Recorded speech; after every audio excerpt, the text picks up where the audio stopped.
The following content is provided under a Creative Commons license. Your support will help MIT OpenCourseware continue to offer high-quality educational resources for free. To make a donation or view additional materials from hundreds of MIT courses, visit MIT OpenCourseware at ocw.mit.edu.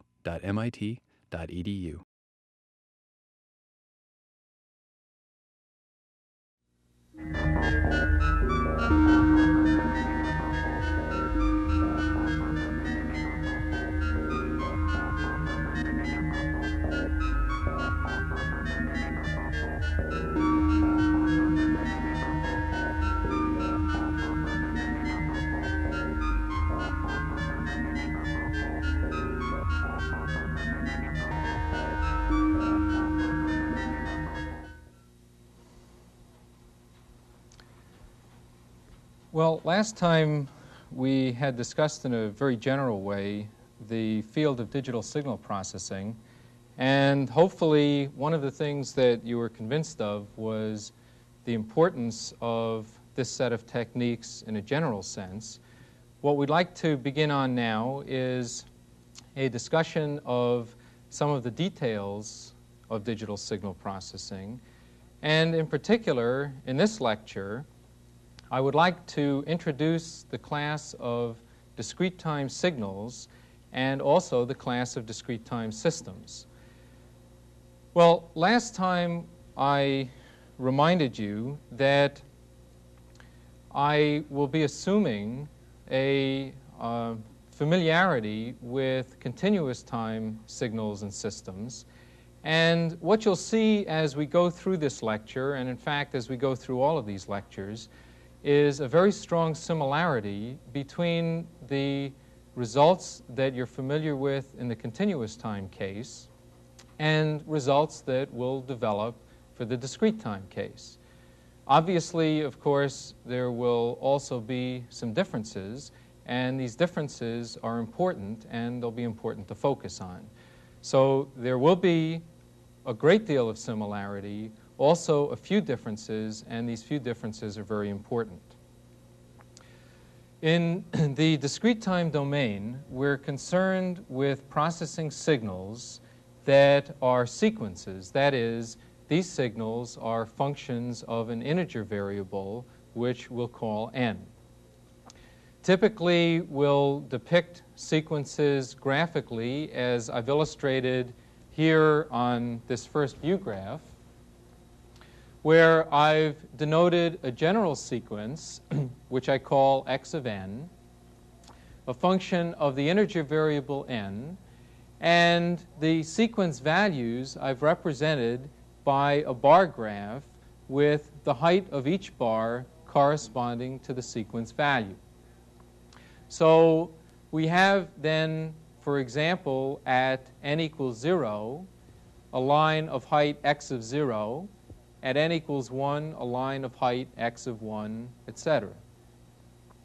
Of course, as I've drawn this horizontal axis, I've drawn it as a continuous line, but it's important to keep in mind that the sequences only are defined or only make sense for integer values of the argument.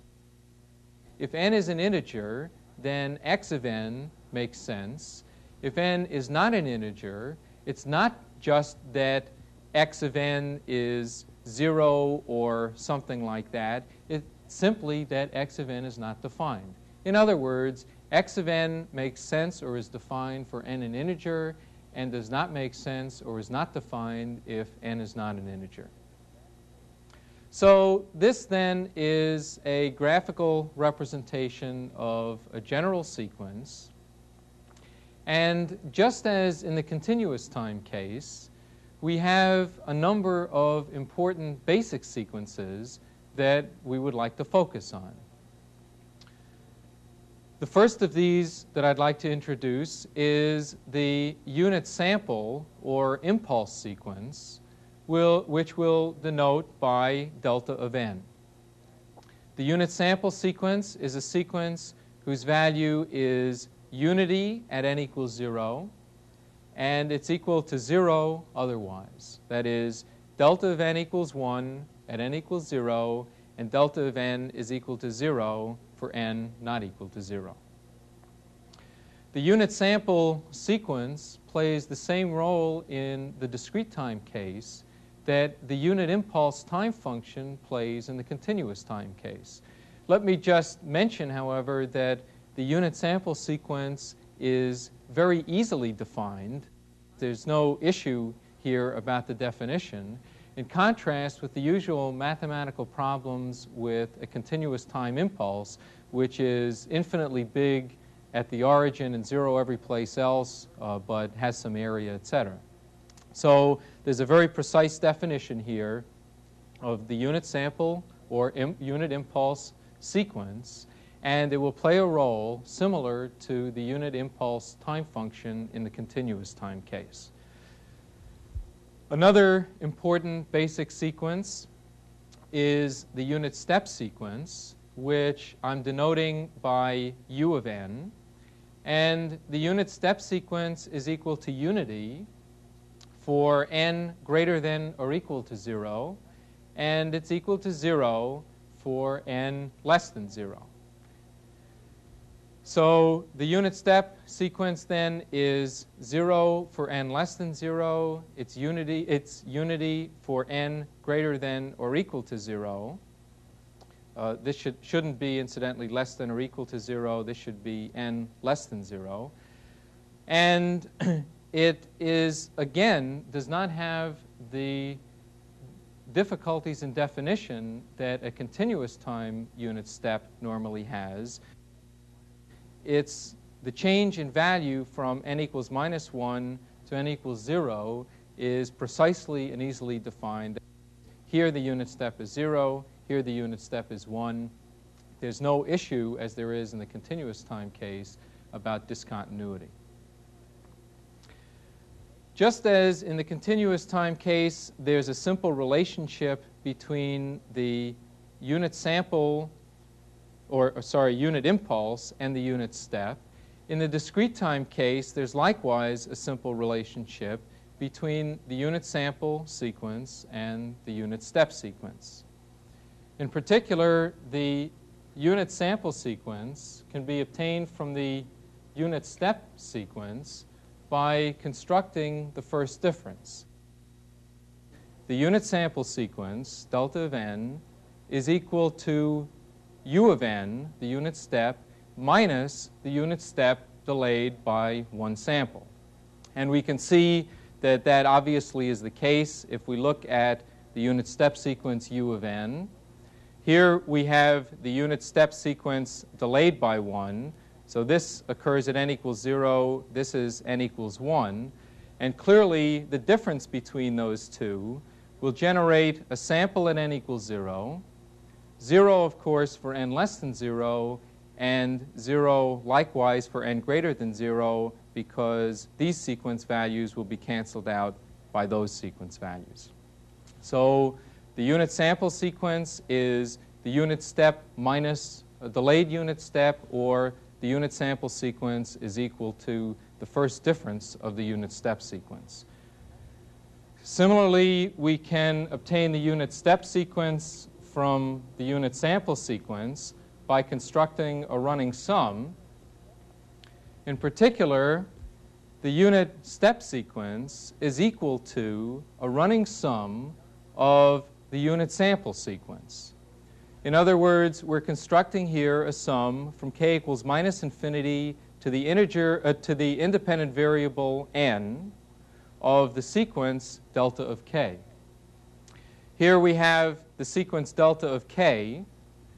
If n is less than 0, then we're adding up sequence values from minus infinity to some negative value of k. And the only values that we collect when we do that are values equal to 0. So for n less than 0, we see that we obtain 0 for this sum. If n is greater than 0, as I've indicated here, then the sum, as we collect sequence values from minus infinity up to n, we collect one non-zero sequence value, which is equal to 1. Consequently, for n greater than 0, we obtain in this running sum U of n equal to 1. This plays a role, this running sum plays a role similar to the integral in the continuous time case. And so now we have a relationship between the unit sample sequence and the unit step sequence. There are other basic sequences that will play an important role, just as they do in the continuous time case. In particular, we have the real exponential sequence. The sequence x of n is equal to alpha to the n. I've depicted the exponential sequence here for the case in which alpha is positive but less than unity, so that as n increases, the exponential decreases. So alpha to the n, if alpha is between 0 and 1, decreases with increasing n. If alpha is greater than 1, then the exponential sequence grows, of course, exponentially. We have also the sinusoidal sequence.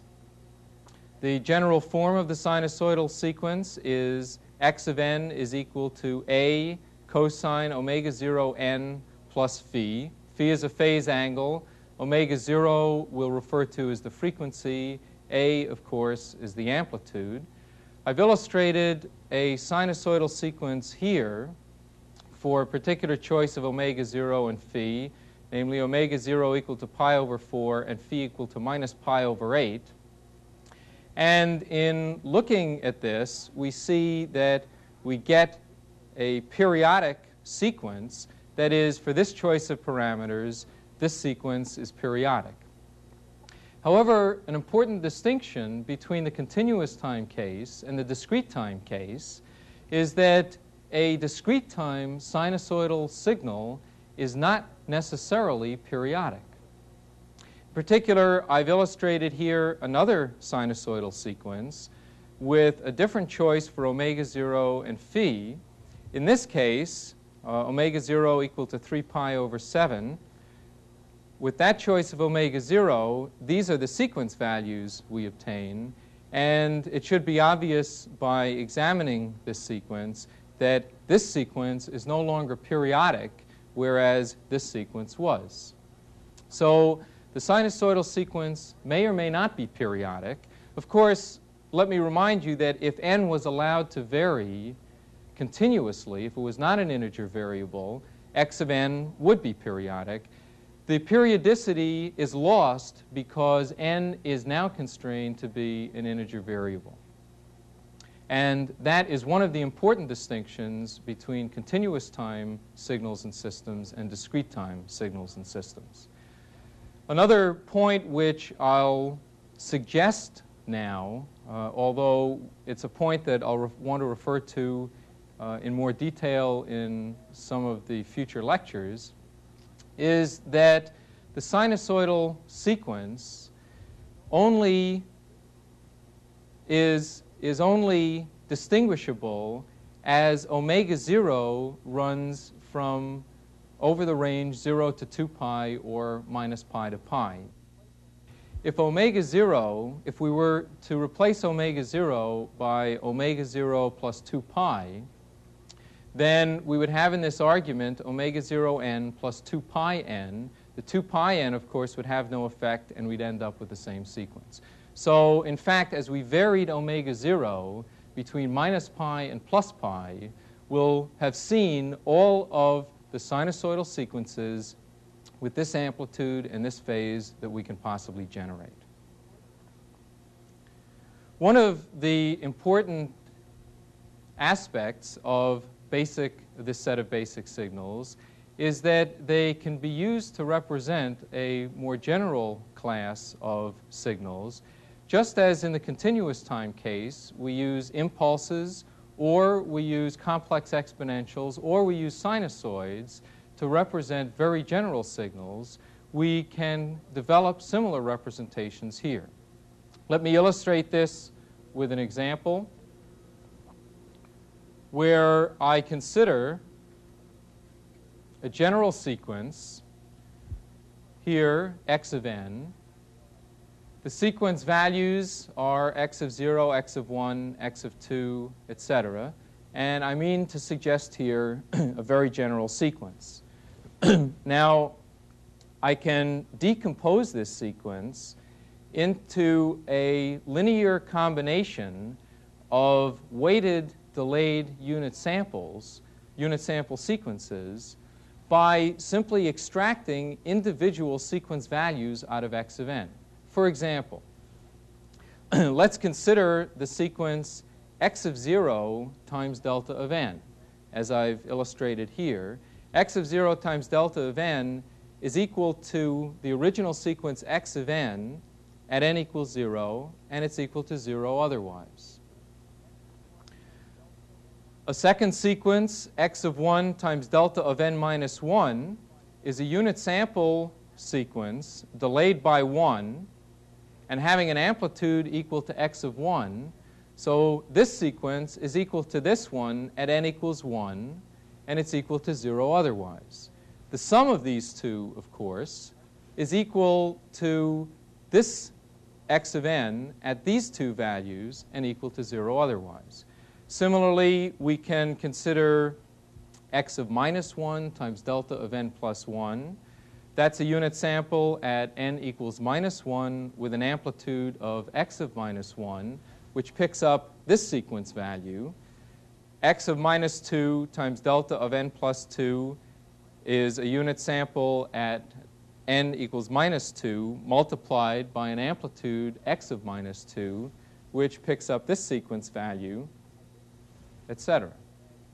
So I think you can see then that as we add these up, what we'll generate is this arbitrary sequence x of n. In other words, we can construct x of n, an arbitrary sequence, as a linear combination of weighted delayed unit samples, x of 0 times delta of n plus x of 1 times delta of n minus 1 plus x of minus 1 delta of n plus 1, etc., or more generally, the sum from k equals minus infinity to plus infinity of x of k times delta of n minus k. This then corresponds to a general representation of an arbitrary sequence in terms of weighted delayed unit samples. And it's a representation that we'll want to refer back to in a few minutes. It's not, as I've indicated, the only representation of arbitrary sequences. We'll also be developing representations in terms of complex exponentials or real exponentials or in terms of sines and cosines. Okay, that is an introduction to the basic class of signals and the notion of sequences. What I'd like to do now is focus on the class of discrete time systems and then refer back to some of these results to develop a general representation for a special class of discrete time systems.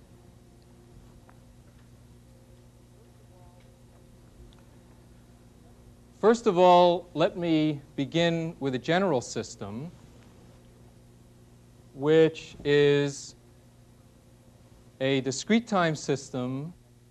It has an input, which is a sequence, x of n. It has an output, which is a sequence, y of n. And it has a system transformation, which I've denoted by t.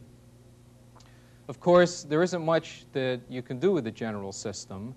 The difficulty with trying to describe a general system in general is that there are no properties that you can take advantage of.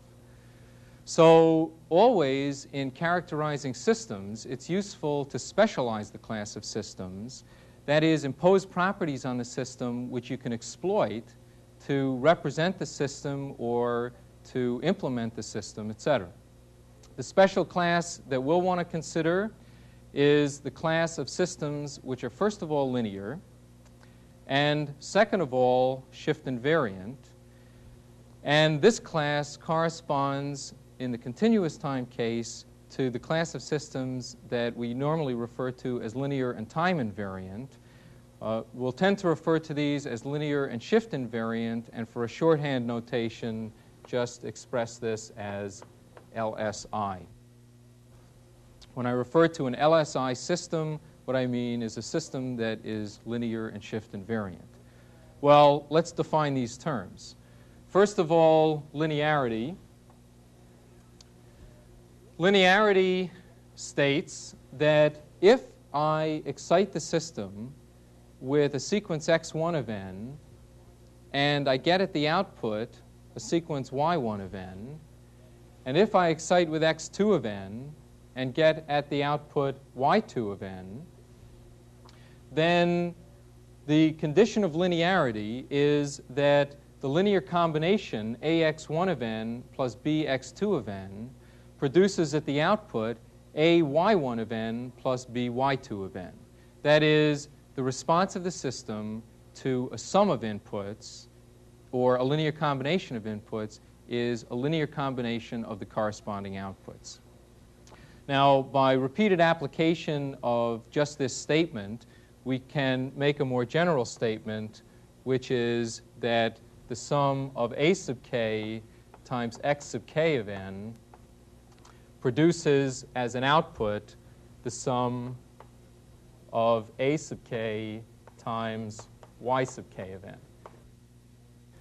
Linearity is stated here, of course, for two inputs, but we can obviously extend that to an arbitrary number of inputs so that the statement of linearity, as we'll refer to it, will generally be that a general linear combination of inputs produces at the output the same linear combination of the corresponding outputs.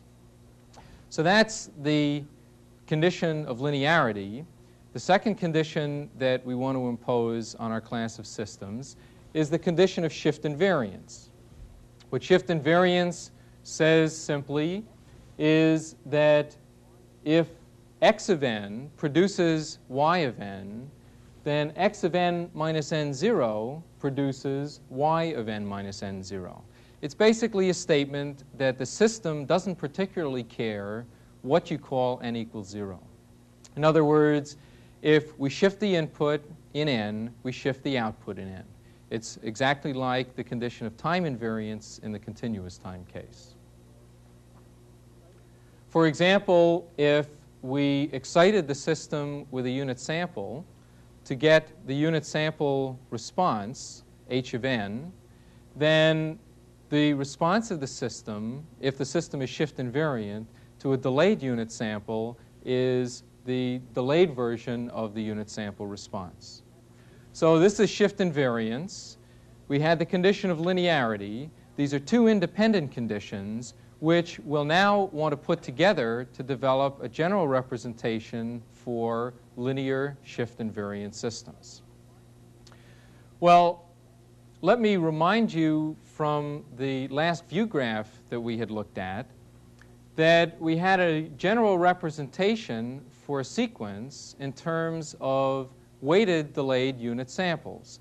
That is, previously we had developed a representation, x of n, of this form, which expresses an arbitrary sequence in terms of weighted delayed unit samples. Well, this then says that x of n is expressed as a linear combination of basic inputs, and if we restrict ourselves to linear systems, then the output must correspond to the same linear combination of the corresponding outputs. Well, delta of n minus k into a linear shift invariant system will produce at the output, by virtue of the property of shift invariance, the sequence h of n minus k. And a linear combination of these delayed unit samples will produce at the output, by virtue of linearity, the same linear combination of the responses to delta of n minus k. So if we consider a linear shift invariant system, then because of this representation, we can say that the response due to an arbitrary input is equal to a linear combination of delayed unit sample responses, where in general this is a sum from k equals minus infinity to plus infinity. Well, this is the key result. This is a statement that says that if we talk about linear shift invariant systems, then all that we need to know about the system to characterize it is its response to a unit sample. If we have its response to a unit sample, we can construct y of n in general. That is, we can construct the output for an arbitrary input x of k. This is generally referred to as the convolution sum, in analogy with the convolution integral in the continuous time case. This is one way of writing the convolution sum. There is an alternative which is interesting in that it suggests some important properties of linear shift invariant systems, and it's obtained simply by applying a substitution of variables to this expression.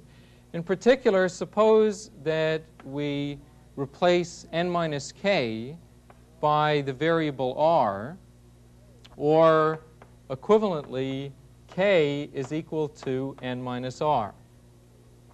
Then what we obtain is y of n is now equal to a sum, and this is now a sum on r.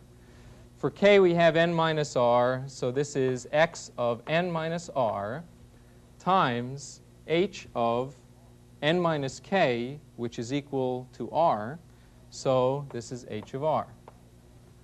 Well, it's a simple step to take, but in fact, what it says is that the system doesn't particularly care what you call the input to the system and what you call the unit sample response of the system. Said another way, it says that convolution is commutative. That is, if we represent the convolution of x of n with h of n with an asterisk, then because of the fact that we were able to interchange the roles of x of n and h of n, that implies essentially that x of n convolved with h of n is the same thing as h of n convolved with x of n. That implies, as I indicated, that if we had a system with an impulse response or unit sample response, h of n, an input x of n, and an output y of n, that if I called this the input and I call this the unit sample response, as I've done here, we obtain the same output. That is, h of n into a system with unit sample response x of n gives us at the output y of n also. An implication of that is that linear shift invariant systems in cascade don't particularly care which order the systems are cascaded in. That is, if I have a system h1 of n, that is with unit sample response h1 of n, in cascade with a system with unit sample response h2 of n, and input x of n, the unit sample response of this overall system is h1 of n convolved with h2 of n. But since convolution is commutative, we could just as easily convolve h2 with h1, and that corresponds to a cascade of the system h2 of n with the system h1 of n. So simply because of the fact that convolution is commutative, that implies that, for example, that linear shift invariant systems in cascade don't particularly care in which order they're cascaded. There are lots of other properties of convolution and simple properties of linear shift invariant systems that are direct consequence of convolution and some of the properties that we've mentioned of convolution. And a number of these we'll see in the lectures as we go along, and also a number of them you'll have a chance to wrestle with in the study guide. Okay, so this is a development of the convolution sum. one of the important aspects of the convolution sum is the steps involved in actually computing it. That is, the manipulations involved in forming this sum. And as the last point that I'd like to make in this lecture, I'd like to illustrate first with a view graph and then with a movie the computation or the implementation of the convolution sum. So let's return to the view graph.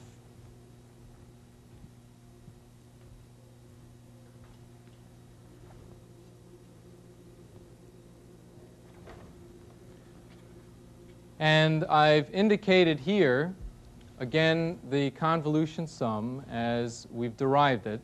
Y of n is the sum of x of k, h of n minus k.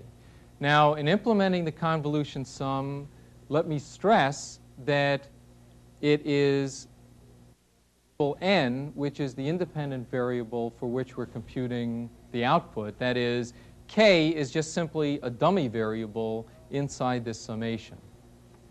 Well, I've illustrated here, for a specific example, a sequence x of k, which is a constant from 0 to, I guess, n equals 10, equal to unity for n equals 0 to 10, and 0 otherwise. And I've indicated the sequence a little differently here than I had previously, since I want to distinguish between the x's, the h's, and the y's. The sequence x of k I'm denoting with little x's. The sequence h I'll denote with little h's. And later on, the sequence y will denote with little y's. All right, so here we have the sequence A. That's this one. And plotted as a function of k. Here I have the sequence h of k, which I've chosen to be an exponential for k greater than 0 and 0 for k less than 0. But it's not h of k that we want in this sum. It's h of n minus k. And what's n? Well, n is whatever value of the output sequence we're trying to compute. So if n was equal to 0, for example, we would want the sequence h of 0 minus k. And that's this sequence. It's h of k flipped around in k because of this minus sign, and not shifted one way or the other simply because we have a 0 here. So here's h of k, but that's not what you want. It's h of 0 minus k. And now to compute y of 0, we would multiply this sequence by this one and compute the sum from minus infinity to plus infinity. That would give us the value y of 0.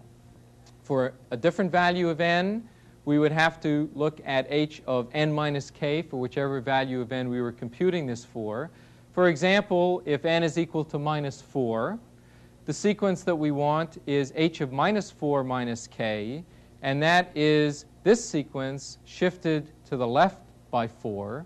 So to compute y of minus 4, we want this sequence multiplied by this one, and the sum computed from minus infinity to plus infinity. And you can see, obviously, for that particular case, that is n equal to minus 4, the product of this and this is 0, and the sum will be equal to 0. Well, let's look at this example a little more dynamically with a movie that was prepared at Bell Telephone Laboratories by Dr. Ronald Schaefer.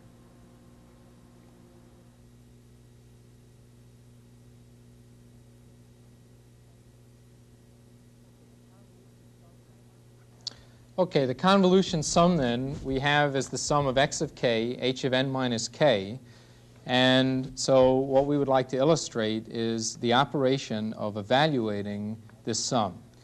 On the top we have x of k. On the bottom we have h of k being an exponential. And now we see h of minus k, namely h of k flipped over. As we shift h of k to the left, corresponding to n equals minus 1, then back to 0, and now to the right. So we have h of 1 minus k. And then to form y of n, we want the product of h of minus k shifted with x of k, that product summed from minus infinity to plus infinity. So here we see x of k times h of 1 minus k, 2 minus k, 3 minus k, etc. Those multiplied and then summed from minus infinity to plus infinity.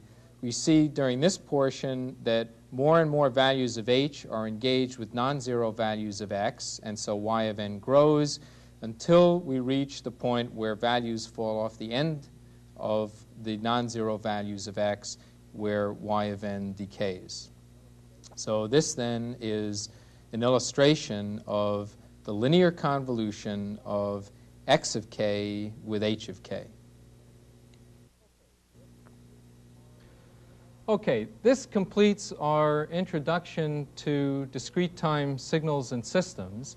There were a number of important points that we've made during this lecture, but the key result, and the result that it's important to develop some experience with, is the convolution sum. Next time, we'll introduce some additional considerations, namely the considerations of stability and causality for discrete time systems. And we'll also discuss briefly the class of linear shift invariant systems that are represented by linear constant coefficient difference equations. Finally, we'll try to tie some of this together and in particular present what will be called the frequency response of the systems, and this will eventually lead into a discussion of Fourier transforms. Thank you.